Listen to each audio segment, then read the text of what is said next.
Bonjour à tous, ici Thomas Moody et je vais vous parler de photographie.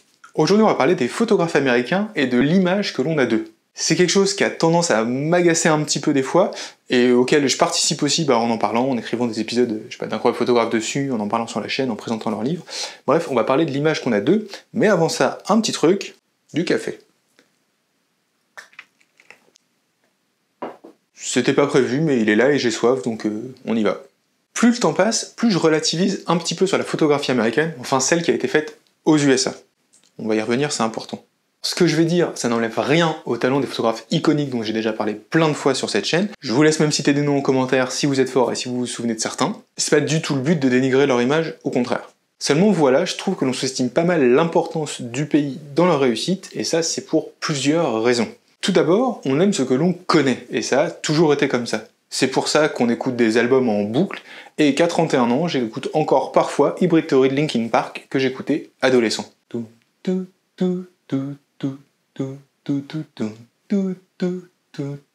Et pour ça, les États-Unis, avec leur hégémonie culturelle, ils sont très forts. C'est un pays que l'on connaît très bien, notamment par les films, le cinéma, les clips musicaux, et maintenant avec les réseaux sociaux. Tout ça, ça nourrit un imaginaire que l'on retrouve dans les photographies faites aux États-Unis, un imaginaire de grandeur, d'élégance, et le cinéma, etc. À titre de comparaison, je trouve qu'on connaît des pays vachement moins bien alors qu'ils sont juste à côté de chez nous. Par exemple, ça ressemble à quoi la capitale du Luxembourg? Qu'est-ce qu'on y mange? Alors en fait, on y trouve pas mal de restaurants portugais parce qu'il y avait des accords entre les deux pays dans les années 60 pour faciliter l'immigration et la construction du pays. Voilà, c'était le petit moment historique du jour. Bref, on connaît bien les États-Unis de l'extérieur, on reconnaît les décors de nos films préférés, et les revoir en photographie, ça nous permet de nous y projeter. On s'y sent familier. Aussi, c'est un pays qui est très photogénique en lui-même, au-delà de l'image qu'il diffuse à l'extérieur. C'est ce que j'ai dit, il y a une hégémonie culturelle qui fait que l'image des États-Unis est très diffusée à l'extérieur, on la connaît bien, et le fait de la connaître, ça aide à apprécier les images qu'on en voit, parce qu'on aime ce qu'on connaît, mais au-delà de ça, écho, aura, on pourrait dire, à l'intérieur, en lui-même, le pays est très photogénique. Entre les villes avec des gratte-ciel, les déserts, les montagnes, etc. Vous avez de quoi photographier un moment sans vous ennuyer ni tourner en rond. Donc oui, les photographes américains, ils bénéficient de ça, ils bénéficient de cette aura culturelle à l'étranger, et aussi du fait que le pays soit très facile à photographier, enfin plus facile que d'autres, on va dire. Par exemple, c'est quelque chose dont parle Jean-Christophe Béchet dans ses deux livres, qui sont là, American Puzzle et European Puzzle. Dans l'un, il photographie les États-Unis en 17 voyages de mémoire, et dans l'autre, sur à peu près autant de voyages, l'Europe. Et en fait, dans American Puzzle, il dit lutter contre l'image qu'il a dans sa tête des États-Unis, essayer de faire son propre travail photographique dessus. Il se confronte à cette image-là en quelque sorte. Et dans l'autre, il lutte à photographier l'Europe, qui n'a pas ses avantages et qui est plus difficile à photographier. Café. Et ce constat, il tombe pas du ciel, il est même hyper facile à prouver en fait. Il suffit de regarder ce que font les photographes américains quand ils ne sont pas chez eux. Et généralement, ils sont moins bons. Dans cette partie, on va parler de deux photographes iconiques de la photographie américaine, dont j'ai déjà beaucoup parlé sur cette chaîne, et on va voir ce qu'ils ont fait en dehors des États-Unis pour un peu comparer. Donc on va parler de William Eggleston, sans surprise, et de Stephen Shore. En 2005, la ville de Dunkerque invite William Eggleston à photographier la ville de Dunkerque. Oui, il y a un livre de Eggleston sur Dunkerque. Oui. Donc il part à la découverte des complexes industriels, du port, des lieux de vie des habitants, des dunes, de tout ce qui fait Dunkerque. Et tout ça, bien évidemment, ça aboutit à des photographies aux compositions graphiques, aux couleurs éclatantes, et William Eggleston, il y a un accent américain dans ses images. On va y revenir. Pour information, ça donnera aussi lieu à la première exposition du LAC, du lieu d'action pour l'art contemporain de Dunkerque, qui voulait un peu lier la photographie plus actuelle à ses collections des années 60-70. Voilà, si vous êtes du coin, maintenant vous le savez. Donc du coup, le livre est là, c'est William Eggleston à Dunkerque, mais comme il n'y a pas d'image du livre sur internet, je vais vous le montrer sur la table comme je le fais de temps en temps. Donc nous voilà avec le livre d'Eggleston que j'ai dans les mains, enfin, sur la table. Alors, le livre fonctionne quand on regarde les images dedans, c'est pas des mauvais travaux photographiques, mais la question que je me pose c'est, est-ce que c'est vraiment Dunkerque?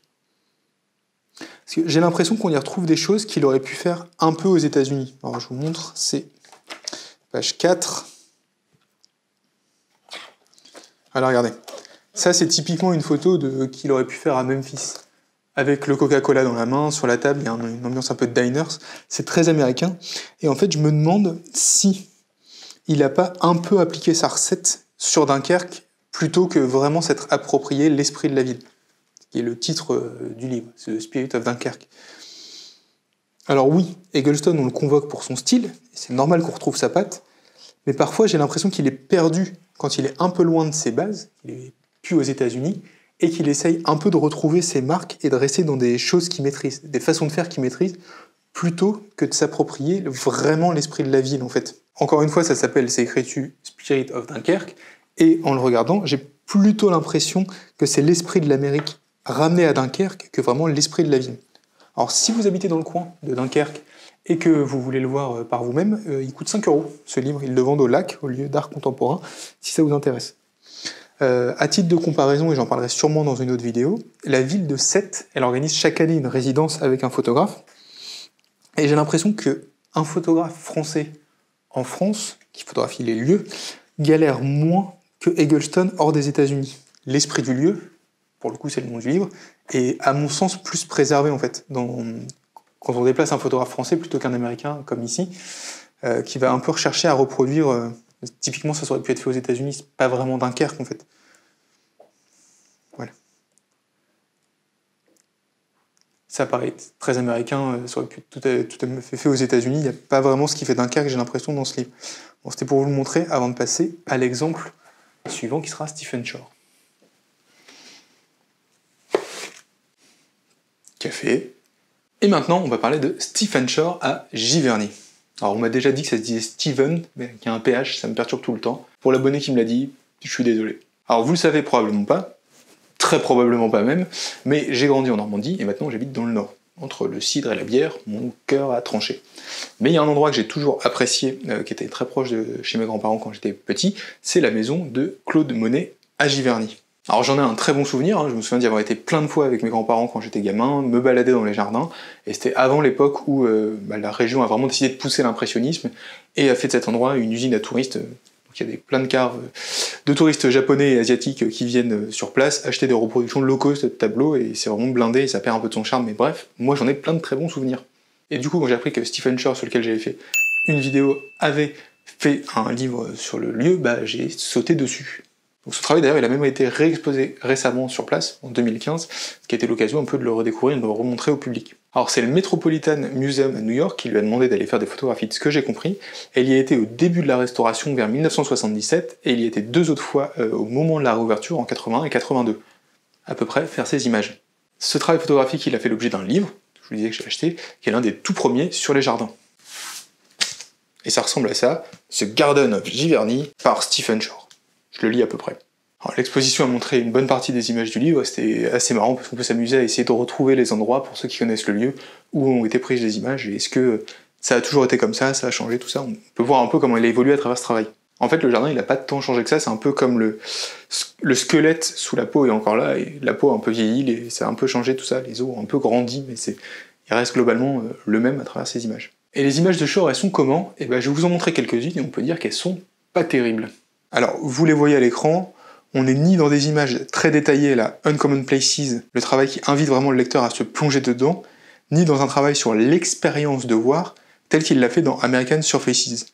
C'est globalement plat et monotone. Au-delà de ça, je trouve que les images, elles sont chargées, elles sont assez peu lisibles, on a vraiment des gros aplats de nature partout, dans tous les sens. On est vraiment sur des images qui sont lourdes et sombres, je trouve. Globalement, pour résumer, si on m'avait pas dit que c'était les images de Shore, j'aurais pensé que c'était un travail fait par la mairie. Café? Et aussi, l'exemple inverse fonctionne. Si les photographes américains sont moins bons quand ils sortent de leur précaré et de leur territoire, les photographes extérieurs font aussi des travaux intéressants en allant sur place. Je ne donnerai pas de nom, même si la tentation est très forte, mais on en retrouve beaucoup sur les réseaux sociaux. Le genre de gars qui va là-bas photographier des vieilles télés abandonnées dans une pièce, des pots de ketchup sur une table à la Eggleston, et des diners américains, et ça fait un carton en like. Mais je suis sûr quand même de vous voyez de qui je parle. Alors ça marche pour 2 raisons principalement. La première, c'est ce que j'ai cité, on connaît les États-Unis, il y a des hégémonies culturelles, tout ça, on est familier des lieux, on est toujours content de les revoir. Donc, ce travail s'appuie sur ça. Et de l'autre côté, ça s'appuie aussi beaucoup sur l'absence de culture générale dans la photographie. C'est quelque chose que je déplore, et c'est parce que je trouve ça dommage que je fais ce contenu-là, mais on peut pas non plus dire que ça n'existe pas. Généralement, les photographes sont pas forcément les artistes qui connaissent le mieux l'histoire de leur art. Je sais pas, par rapport aux musiciens ou d'autres. Bref, c'est pas le sujet. Bref, cette absence de culture générale fait que personne voit la supercherie. On voit des photographes français aller aux États-Unis photographier des pots de ketchup dans des diners, et on dit waouh, c'est trop cool, c'est l'image américaine, c'est trop bien. Et en fait, on voit pas l'arnaque. Parce qu'on n'a pas la culture de savoir que c'était Eggleston, et en fait c'est juste une copie bidon, et Et ça marche parce que bah, ça a déjà marché avant, quoi. C'est un peu comme si moi je faisais une chanson qui faisait tin, tin, tin, tin, tin, tin, tin, et que j'appelais ça, tiens, l'armée des 7 nations. Jamais entendu, hein? Café! Et même au-delà de ça, ce qui me dérange, c'est même pas la copie. À la limite, je pourrais dire que je m'en fous, tant pis, c'est un manque de créativité, ils copient, voilà, c'est comme ça. Ce qui me dérange, c'est même pas la copie, c'est le fait qu'ils n'ont pas compris le travail des photographes qui copient. Et ça m'emmerde. Parce que Eggleston, il photographiait pas le ketchup et les diners comme un absolu magnifique de la vie, c'est pas le sujet. Il photographiait ça comme étant son environnement à lui et un élément banal. Et ça, c'est l'approche démocratique qui le caractérise. Tout peut être un sujet, tout peut être photographié. Et aller aux États-Unis pour refaire les mêmes images, c'est un peu tout l'inverse en fait. Le vrai hommage au travail d'Eggleston serait d'aller photographier un carrefour. Notre environnement proche, banal, et ce qui caractérise notre société et notre culture, ce que voient les gens au quotidien en fait. Ce serait ça le vrai hommage à son travail. Pas d'aller à l'autre bout du monde faire quelque chose qu'il a déjà fait. Ça n'a pas de sens. C'est un peu la même chose que les punks en fait. Je crois que c'est le batteur des Clash qui s'en plaignait, de mémoire. Il disait qu'en fait ils n'avaient pas compris l'esprit des punks, qui est un esprit de liberté et de faire ce qu'on veut, et en fait ils avaient copié les codes des punks et mis tous des crêtes, etc. Ils s'habillent tous pareil, ils reproduisent la même chose, alors qu'en fait l'esprit c'est pas ça, l'esprit c'est d'être libre de faire son truc à soi. Là on est un peu sur le même genre de choses, l'esprit du truc n'est pas compris et c'est copié sans vraiment être maîtrisé quoi. Mais du coup, essayez de vous cultiver un petit peu si c'est pas encore le cas, c'est pas grave. Si vous voyez des vieux pots de ketchup, bah, pensez à Eggleston. Si vous voyez des photos d'assiettes de bouffe prises au flash, bah, pensez à Stephen Shore. Si vous voyez des photos de New York sous la neige avec peu de profondeur de champ et une longue focale, bah c'est sûrement un copycat de Sol Leiter. Et maintenant, on a des nouveaux qui débarquent parce que Alexot est très à la mode et on copie du Alexot partout. Essayez de ne plus vous faire avoir. Bref, j'espère que tout ça, ça vous aura fait relativiser sur l'importance des lieux en photographie, et notamment des États-Unis, où ça a aidé certains à faire des travaux plus facilement qu'ailleurs, par exemple, et d'autres y vont aussi pour chercher un peu de magie. Voilà, je crois que c'est tout. Du coup, vous connaissez la musique. Merci à tous d'avoir regardé cette vidéo jusqu'au bout. Si elle vous a plu, partagez-la autour de vous. Moi, ça m'aide beaucoup à faire connaître ce travail qui me prend pas mal de temps. Abonnez-vous, je sais plus ce que je dois dire d'autre. Vous le savez maintenant de toute façon. Et je vous mets mon livre par ici, 10 outils indispensables pour vos projets photographiques. Et j'espère qu'il vous aidera beaucoup. Moi, je vous dis à la prochaine vidéo.